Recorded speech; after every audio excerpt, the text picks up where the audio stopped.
नमस्कार, मैं हूं अंकिता धवन और आप देख रहे हैं नेशन स्पीक।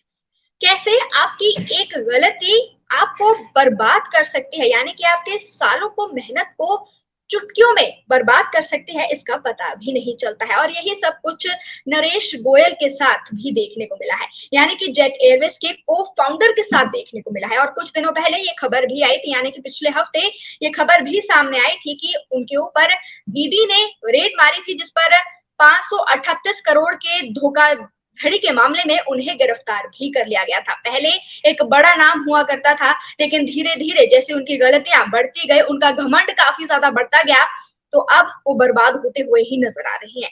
आज इसी के बारे में बातचीत करेंगे कि कैसे उनकी एक गलती ने उनके पूरे करियर को, उनकी पूरी मेहनत को ही बर्बाद कर दिया था। कारोबार या बिजनेस हमेशा से ही असंभावनाओं से घिरा रहता है। कब कौन सा फैसला कारोबार को ठप कर दे, इसका पता ही नहीं चलता है। कई बार फैसले सटीक बैठ जाते हैं, तो कभी एक फैसला पूरे करियर को बर्बाद भी कर देता है। जेट एयरवेज के साथ भी कुछ ऐसा ही देखने को मिला था। अपने एक फैसले से जेट एयरवेज के को फाउंडर नरेश गोयल ने अपनी कंपनी की बर्बादी की कहानी खुद अपने हाथों से लिखी है। नरेश गोयल एक बार फिर से खबरों में भी बन चुके हैं। बीते हफ्ते ईडी ने उन्हें केनरा बैंक से 538 करोड़ रुपए की धोखाधड़ी से जुड़े मनी लॉन्ड्रिंग के मामले में गिरफ्तार भी किया है। ईडी ने नरेश गोयल के ठिकानों पर छापेमारी की है और उनके खिलाफ धोखाधड़ी के मामले भी दर्ज किए गए हैं। आज उसी जेट एयरवेज की कहानी चलिए जानते हैं, जिसने कभी हमें कम कीमत पर हवाई यात्रा का लुत्फ दिया था। जैसे कैसे जेट एयरवेज की बर्बादी की कहानी शुरू हुई है और कैसे एक एयरलाइन अपने ही फाउंडर की गलतियों से डूब गया है, इसकी बात करेंगे। साल 2015 में इसकी शुरुआत हुई थी और देश की सबसे पुरानी निजी एयरलाइंस में से एक जेट एयरवेज ने अपने प्रतिद्वंदी एयरलाइन इंडिगो से मुकाबला करने के लिए एक ऐसा फैसला लिया जो कंपनी पर फिर भारी भी पड़ गया था। इंडिगो के मुकाबले जेट एयरवेज का किराया ₹1 प्रति किलोमीटर अधिक था। इस अंतर को खत्म करने के लिए जेट एयरवेज ने अपने टिकट सस्ते भी कर दिए। सस्ते टिकट से कंपनी को बड़ा नुकसान भी हुआ है। टिकट के दाम घटाने के चक्कर में कंपनी कर्ज के फेर में फंसती चली गई और इंडिगो के जेट एयरवेज को पछाड़ने के लिए अपने ऑपरेशन 2.5 गुना तक फिर उन्होंने तेज भी कर दिए। टिकटों पर छूट का ऑफर देना शुरू भी कर दिया।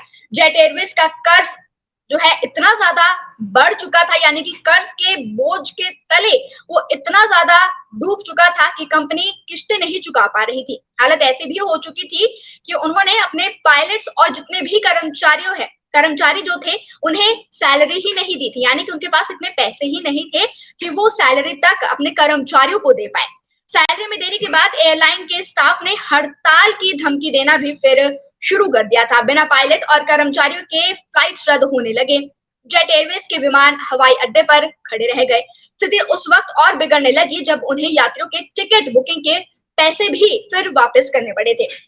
साथ ही साथ बची हुई जो कसर थी वो ईंधन के रेट्स ने पूरी कर दी थी।